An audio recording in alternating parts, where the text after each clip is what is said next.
Monsoon season അഥവാ വർഷകാലം വാതം വർദ്ധിക്കുകയും പിത്തം അക്യുമുലേറ്റ് ചെയ്യുകയും ചെയ്യുന്ന ഒരു കാലാവസ്ഥയാണ് വർഷകാലം. വാതരോഗങ്ങൾ വർദ്ധിക്കുകയും ശരീരത്തിൻ്റെ ഇമ്മ്യൂണിറ്റി കുറഞ്ഞു വരികയും ചെയ്യും. അതുകൊണ്ട് തന്നെ നമ്മൾ ബോഡിക്ക് ഒരു എക്സ്ട്രാ സപ്പോർട്ട് കൊടുക്കേണ്ട ഒരു കാലാവസ്ഥ കൂടിയാണ് വർഷകാലം. നമ്മുടെ ഇൻറ്റൻസീവ് ആയിട്ടുള്ള നോർമൽ ആക്ടിവിറ്റീസ് ഒക്കെ ഒന്ന് സ്ലോ ഡൗൺ ചെയ്യുക, അതുപോലെ റെജുവിനേറ്റീവ് പ്രോസസ്സിൽ ഫോക്കസ് ചെയ്യുകയും ചെയ്യുക. കറക്റ്റായിട്ടുള്ളൊരു ഡെയിലി റുട്ടീൻ ഫോളോ ചെയ്യുക, അതുപോലെ ഒരു സ്ലീപ്പ് ഷെഡ്യൂൾ റീസെറ്റ് ചെയ്യുക. ഇതൊക്കെ ഈ കാലാവസ്ഥയിൽ ചെയ്യേണ്ടത് അത്യാവശ്യമാണ്. ഡയറ്റിൽ നമ്മൾ ഡൈജസ്റ്റീവ് ആയിട്ടുള്ള, അതായത് സ്പൈസസ് ഒക്കെ ഇൻക്ലൂഡ് ചെയ്യാൻ വേണ്ടി ശ്രമിക്കുക. ഹെർബൽ ടീസ് ഒക്കെ കഴിക്കുക. പേഴ്സണൽ ഹൈജീൻ ആണെങ്കിലും പരിസരമാണെങ്കിലും നമ്മൾ വൃത്തിയായിട്ട് സൂക്ഷിക്കുക.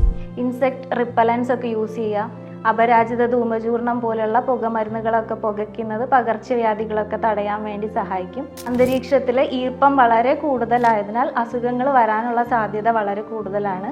പക്ഷെ ആയുർവേദത്തിൽ ഈ ഹ്യൂമിഡിറ്റി കൂടുതലുള്ള സമയത്ത് നമ്മുടെ മെഡിക്കേറ്റഡ് ഓയിൽസ് അല്ലെങ്കിൽ ഹെർബൽ ഓയിൽസിൻ്റെ അബ്സോർപ്ഷൻ കൂടുതലായിരിക്കും. അതുപോലെ ഇൻറ്റേർണലി കഴിക്കുന്ന മെഡിസിൻ ആണെങ്കിലും റിസൾട്ട് കൂടുതലായിരിക്കും.